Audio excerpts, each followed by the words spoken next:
Assalamualaikum warahmatullahi wabarakatuh. Kami dari kelompok 4 ingin mempresentasikan tugas besar akhir mata kuliah Data Analytics. Sebelumnya, perkenalkan nama saya Salma Nasya yang akan mempresentasikan tentang data klasifikasi. Saya Gisela Agustina yang akan mempresentasikan data klasterisasi.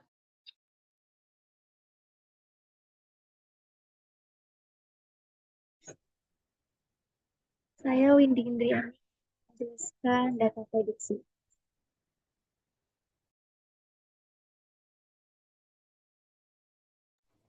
Tanpa berlama-lama lagi, mari kita mulai tugas ini dengan membaca basmalah. Bismillahirrahmanirrahim.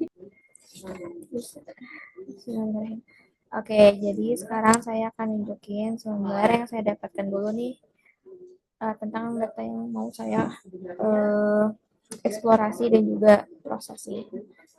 Nah, datanya itu kan data klasifikasi. Saya ngambil dari Kaggle gitu.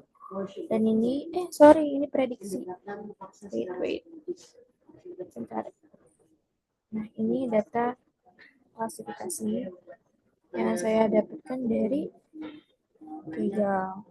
Jadi, datanya itu tentang klasifikasi kemiskinan di Indonesia berdasarkan provinsi dan juga kotanya, terus melihat dari indeks pembangunan manusia, terus pengeluarannya, dan beberapa aspek lain.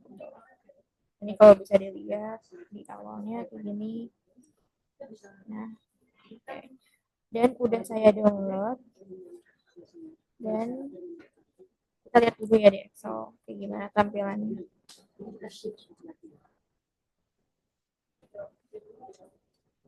Dan ini tampilan masih mentahnya nih di Excel setelah di-download dari Kaggle. Nah, di sini ada 7 kolom. Kolom pertama ada kolom provinsi, terus kolom kabupaten kota, terus presentasi berdasarkan presentasi menurut kabupaten kota, terus pengeluaran per kapitanya, IPM, tingkat pengangguran, sama klasifikasi kemiskinan. Nah, kenapa data ini sebutnya data klasifikasi? Karena ada targetnya. Jadi kolom G ini sebenarnya adalah target. Dan kita mau jadiin target nanti di orange karena nilai 0 ini merupakan indikasi bahwa wilayahnya tidak miskin, sedangkan wilayah 1 tuh angka 1 menunjukkan wilayah yang miskin gitu. Dan mari kita mulai. Kita close lagi. Ini udah saya masukin filenya, terus itu udah diubah. Bagian ini jadi target. Yang lainnya tetap feature dan kabupaten ini tetap meta. Karena dia berbasis teks. Dan selanjutnya kita tambahin widget data table. Nah, di widget data table ini bisa dilihat tadi kan kalau yang pas di Excel itu masih di sebelah kanan kan. Ini udah di sebelah kiri, pakai tandanya dia udah jadi kolom targetnya atau kolom label. Dan ini adalah kolom feature-nya. Oke, close. Habis itu tambahin yang widget sila kolom. Catlock ya. Oke. Di sini saya pengen misahin beberapa bagian, maksudnya berapa kolom mau dipisahin. Dan ini udah benar sih. Kabupaten nama kota saya pengen pisahin sendiri, jadi nanti yang muncul cuman klasifikasi kemiskinan terus sama kolom yang values-nya tuh berupa angka gitu. Jadi ini kan dia teks gitu ya.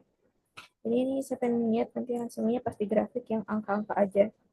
Oke, di close. Habis itu tambahin di kolom ini, tambahin widget scatter plot,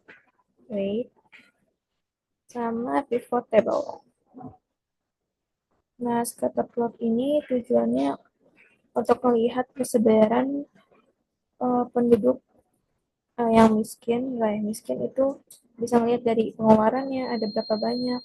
Yang paling tinggi nih contohnya nih, orang tuh ngeluarin duit 5.000 berarti dia termasuk ke wilayah yang miskin. Dan ini yang rendah ya. Dia tuh hanya mengeluarkan uang sekitar 20.000, jadi 20.000. Nah, ini dia ngeluarin uang 5.000, makanya dia kan kalau orang ngeluarin uang 5.000 kan dikit ya, makanya disebutnya wilayah yang miskin.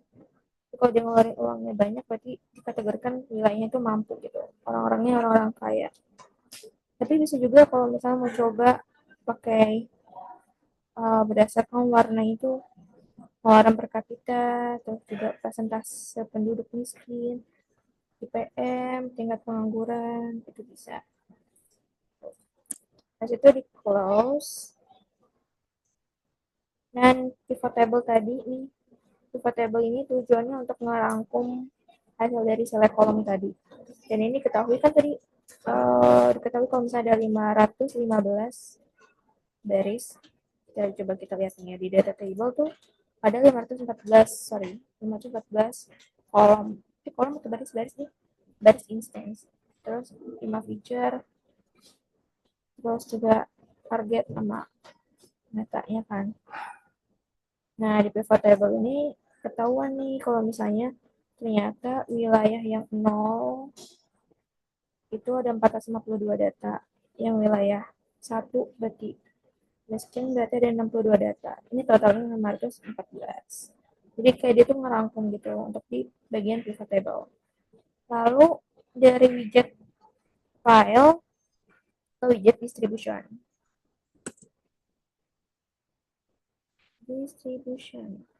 Nah, distribution ini untuk nunjukin wilayah dengan pengangguran yang tinggi itu di mana aja, pakai grafik. Jadi ngelompokin dua wilayah, dua kelompok gitu. Contohnya kita buka nih, yang mana ya? Yang bagian pengangguran tinggi. Mana sih tingkat pengangguran? Itu kayak ada dua wilayah gitu kan. Yang ini berarti yang miskin ada, enggak miskin 0, yang miskin ada segini. Berarti masih bagus sih ini. Itu kayak dari data ini diketahui udah banyak wilayah yang maju dari segi tingkat pengangguran. Karena tingkat penganggurannya ini rendah, lebih rendah daripada tingkat tidak penganggurannya gitu. Lanjut lagi dari widget file, tambahin widget data sampler. Nah, ini widget data sampler. Jangan lupa dirapihin juga widget-widgetnya biar enak dilihatnya. Nah, data sampler ini digunakan untuk melatih data ini jadi dua bagian, yaitu data training sama data testing. Karena nanti saya mau coba uji pakai 3 algoritma, yaitu ada pertama knife bias, habis itu ada dua lagi random forest, sama satu lagi ada logistic regression.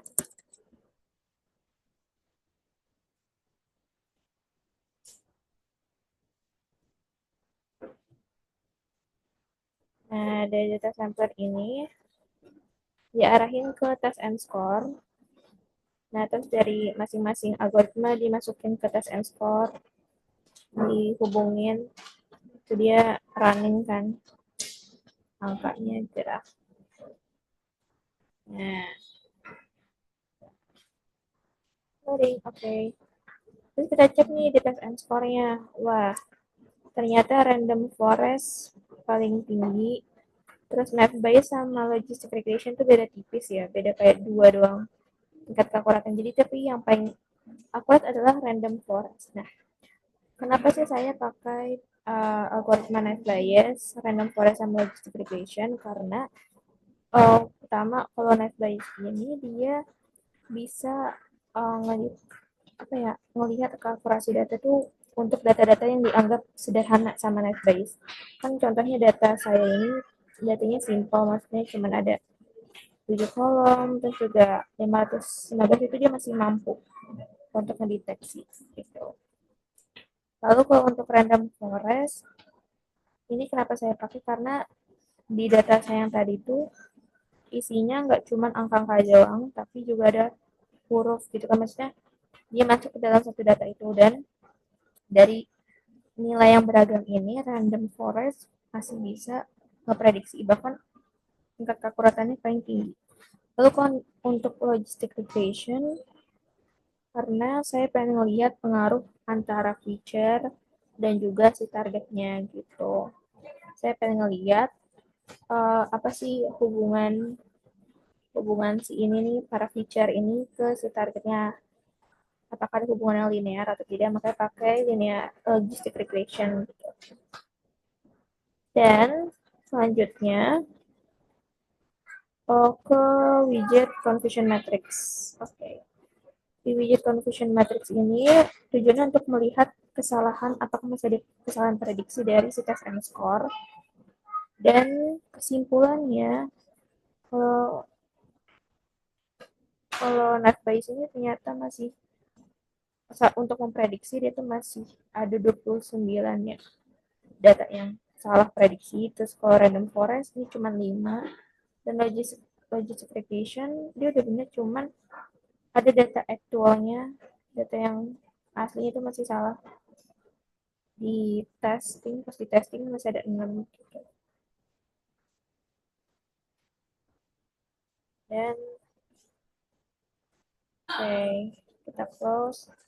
Dan sekian presentasi dari saya mengenai data klasifikasi. Jangan lupa di save filenya, save, dan ya udah segitu dulu untuk presentasi tentang data klasifikasi. Selanjutnya akan dilanjutkan oleh Windy Indrani mengenai data prediksi. Terima kasih. Oke, selanjutnya saya adalah memprediksi data. Di sini saya ambil data dari Kaggle, dan ini adalah link yang saya pilih. Itu adalah prediksi status akademik. Kemudian file untuk materialnya. Setelah itu klik dua file. Saya cari dari sini karena ini file, jadi kita masukin dari sini.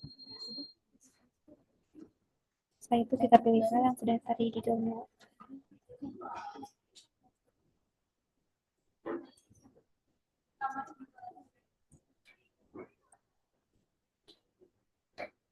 Nah, ini adalah file yang tadi sudah di download. Jadi bentuknya adalah zip, kemudian extract filenya jadi Excel seperti ini. Setelah itu di open. Nah, di sini karena tidak ada targetnya, maka targetnya di sini saya memilih status akademik. Caranya adalah kita klik dulu ini akan menjadi target. Nah, setelah itu kita apply supaya terbaca oleh sistem. Setelah itu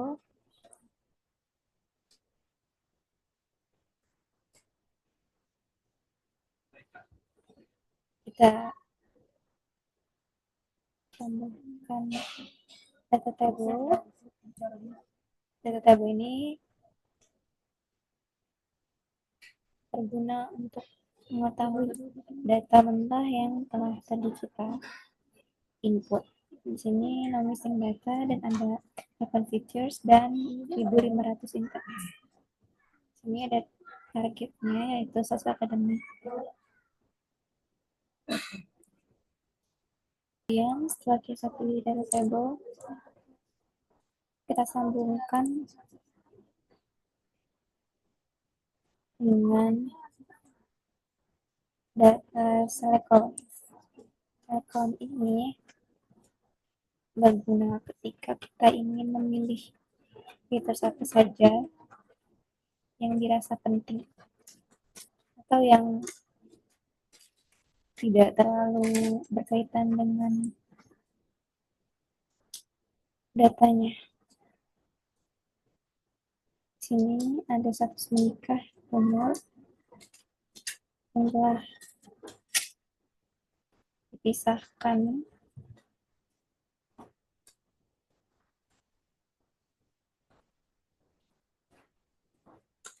Kemudian setelah itu langsung kita proses datanya. Ini saya menggunakan left bias.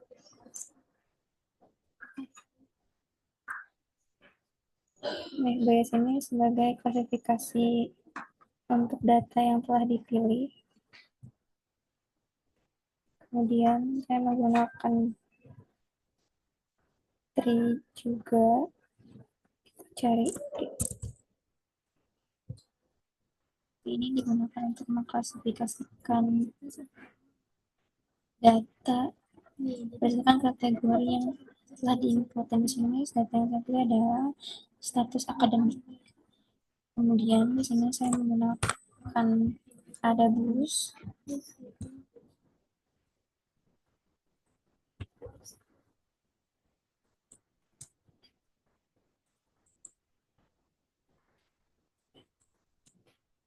Dan di sini data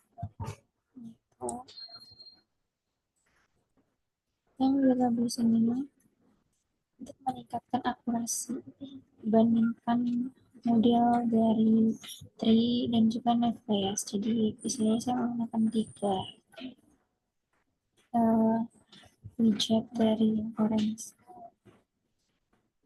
untuk membandingkan data yang telah saya pilih tadi.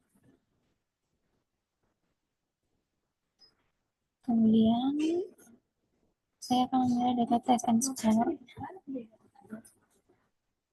Ini saya sambungkan left bias juga ada. Jadi test and score ini fungsinya untuk membandingkan hasil dari left bias, tree, dan AdaBoost. Kemudian file ini ditarik ke test and score, dia akan memproses data tersebut. Setelah itu, ini adalah hasil dari perbandingan antara left bias, tree, dan AdaBoost. Yang paling besar adalah left bias dengan 97%. Di sini ada perbandingannya.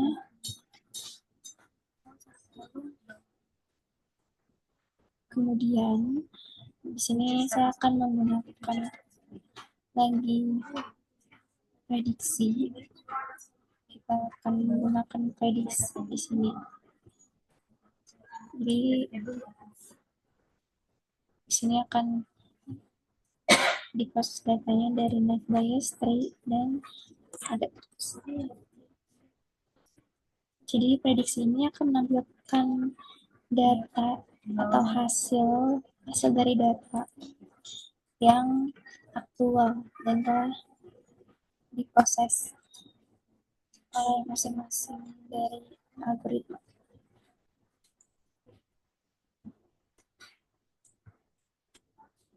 Setelah itu, di test and score ini saya akan menampilkan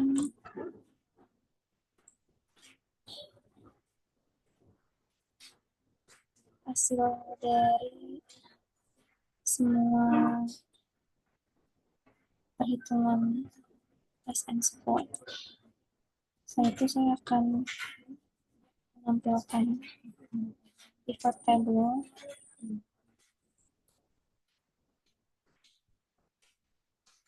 Fungsinya pivot table ini adalah untuk menunjukkan ringkasan data dari evaluasi skor berdasarkan kategori. Di sini adalah hasil dari versi test and score, yaitu di sini ada contoh sentimennya. Di sini ada sekitar 1399, terus ada 11 ya. Di sini bisa dipilih untuk browse-nya, ada left bias, tree, ada boost. Tadi ada left bias sekitar segini. Kemudian ada tree, dan Adapus, dan ini masing-masing berbeda untuk hasilnya, namun totalnya tetap sama 1.500.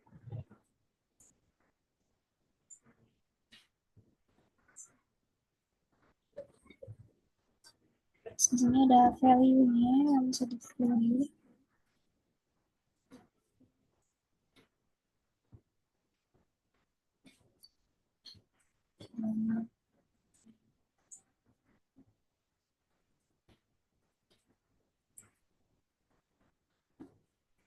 Sekali video kelas ini.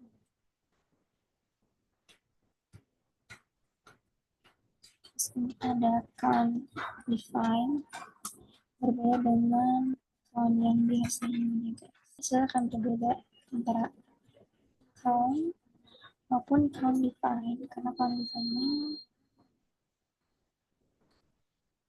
hasilnya sama namun mungkin lebih rinci. Kita lihat dari buku tabel ini, kita akan masukkan lagi file yang sama. Caranya adalah di sini kita tambahkan file yang sama seperti file sebelumnya, yaitu kita mulai dari sini lagi ya guys. Kemudian kita pilih file yang sama,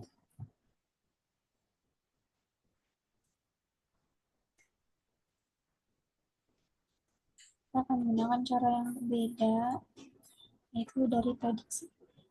Nah, di sini filenya kita pilih yang sama seperti ini sebelumnya. Dataset mahasiswa kehadiran sampai PK. Di sini untuk fiturnya ini atau row ini kita nggak usah pilih menjadi target. Jadi kita lanjut saja. Ini filenya kita tarik ke prediksi. Kemudian kali ini kita tambahkan data table. Nah, data ini fungsinya untuk mengambilkan data mentah. Nah, datanya ada no missing data, sama seperti yang tadi. Jadi di sini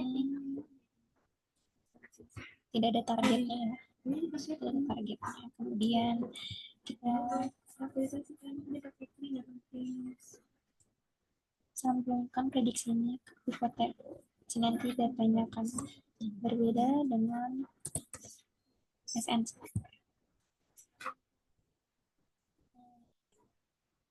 Di sini pilihan net bias untuk pivot table dari prediksi adalah 1470 dan tidak lulusnya 30. Sedangkan tadi di pivot table test and score-nya itu adalah untuk net bias-nya 1469 dan tidak lulusnya 31. Jadi ini adalah perbandingan yang berbeda. Jadi menggunakan dua perbandingan test and score dan prediksi. Untuk prediksi ini berbeda. Setelah itu datanya kita masukkan ke dalam prediksi.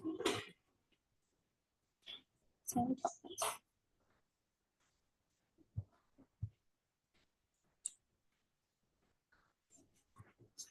Jangan lupa dimasukkan table ke dalam prediksi. Setelah itu ini dia pivot table-nya. So, dari pivot table dari prediksi dan test and score berbeda.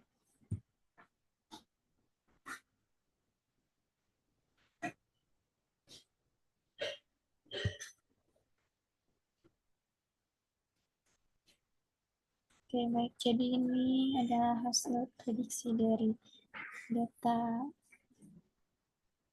Jadi ini adalah hasil prediksi dari data yang telah saya pilih tadi, yaitu dataset mahasiswa kehadiran aktivitas IPK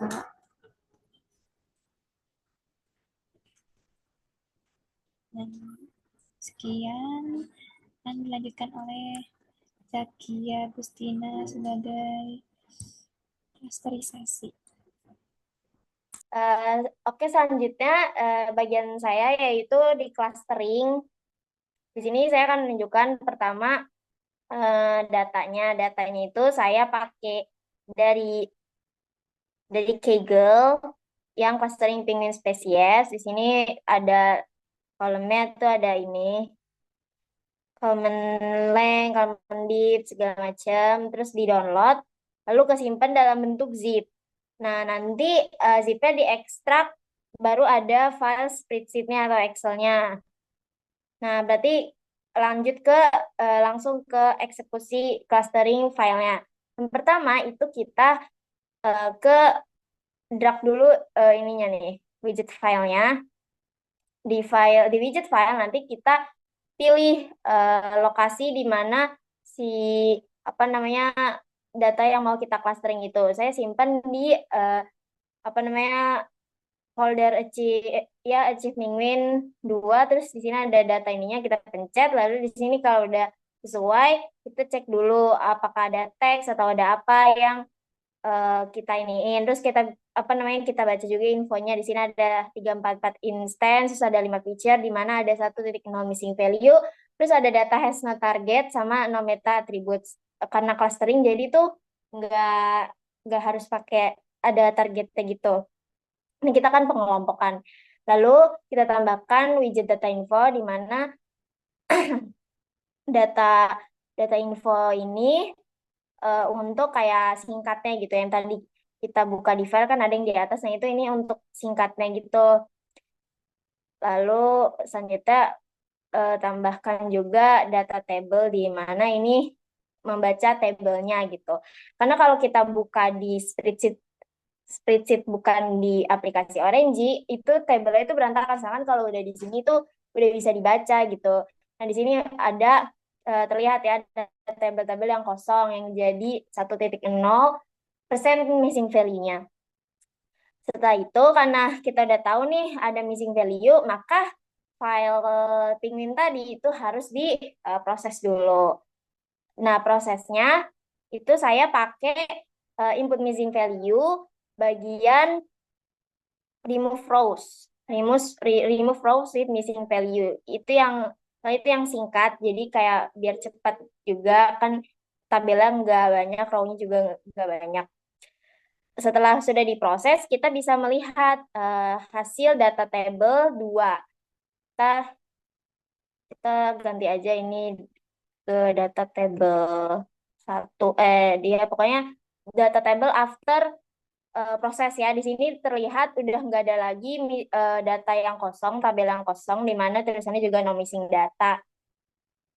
Nah, setelah itu baru karena kita mau clustering, jadi mulai dari setelah di preproses ini kita ke widget, tambahin widget select column, di mana kita di sini itu untuk memilih kolom-kolom mana saja yang apa ya membantu atau yang harus ada di proses clustering gitu. Jadi nggak semua kolom itu harus ada gitu dibuat proses clustering kan, apalagi kalau misalnya yang kolomnya itu banyak. Jadi padahal yang dikelompokkan bisa berdasarkan kemiripan aja gitu. Di sini awalnya tuh yang ini pokoknya awalnya feature-nya kan ada semua di sini.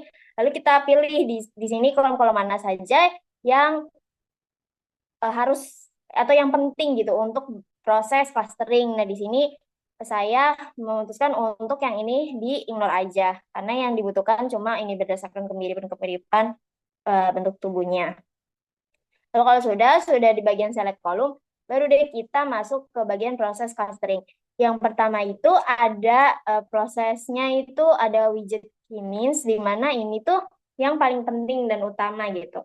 Di proses clustering itu ya key means ini, lalu dibaca untuk membaca widget ini setelah proses clustering yang ini, kita itu ke scatter plot, di mana itu untuk membaca hasilnya dari processing k-means ini, EDA-nya. EDA yang pertama, lalu EDA yang kedua itu ada feature statistik, di mana ini menunjukkan statistik dasar dari setiap kolom yang ada pada data clustering kita. Lalu yang terakhir itu ada box plot. Kalau box plot itu untuk untuk membaca untuk ke scatter plot kayak membaca hasil dari k-means persebaran datanya. Tapi kalau ini untuk juga melihat ada kejanggalan pada data. Nah, kita bisa lihat di scatter plot itu oh iya, kita juga bentar. Nah, ini tadi di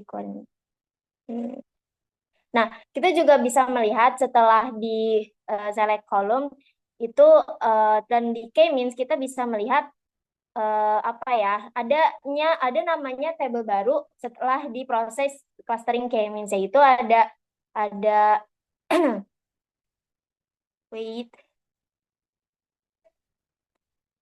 ada table cluster, di mana berarti di sini si aplikasi itu sudah mengclustering gitu.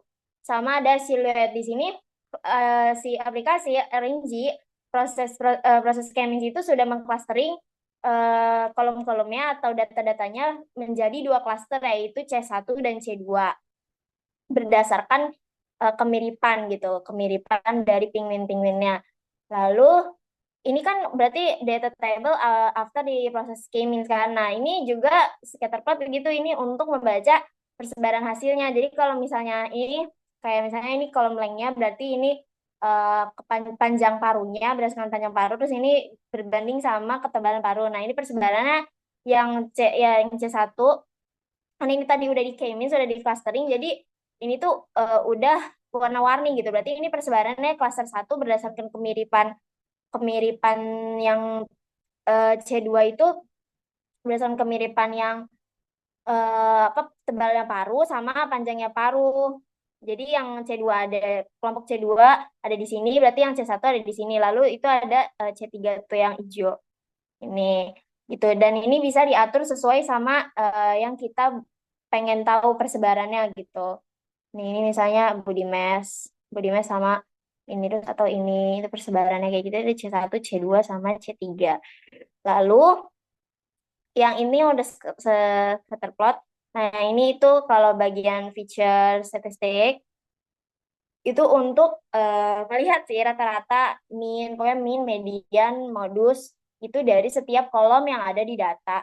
Kayak ini rata-rata kayak misalnya berarti rata-rata berdasarkan kolom lengthnya berarti panjang paru. Lalu ini di kolom berarti di kolom tebal paru.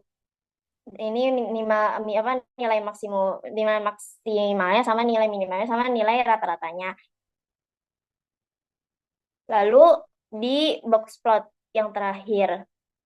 Box plot juga sama, itu jatuhnya untuk melihat persebaran data dan adanya kejanggalan kayak ini misalnya, berarti ini berdasarkan apa ya namanya, paper length tuh panjangnya bukan sirip, tangannya penguin gitu. Berarti ini rata-rata ada di 190 mm gitu. Segitu aja dari proses clustering. Jadi ADA yang ada pada proses clustering itu yang pertama di k-means, di mana ditampilkan scatter plot sama feature statistik untuk melihat rata-rata median, modusnya per kolom yang ada di data penguin, sama box plot untuk persebaran data dan melihat adanya kejanggalan data. Saya rasa cukup sekian untuk bagian clustering dan juga untuk processing aplikasi RNG dari mulai klasifikasi, prediksi, dan saya terakhir klasterisasi dari kelompok kami. Kurang lebihnya mohon maaf. Wassalamualaikum warahmatullahi wabarakatuh.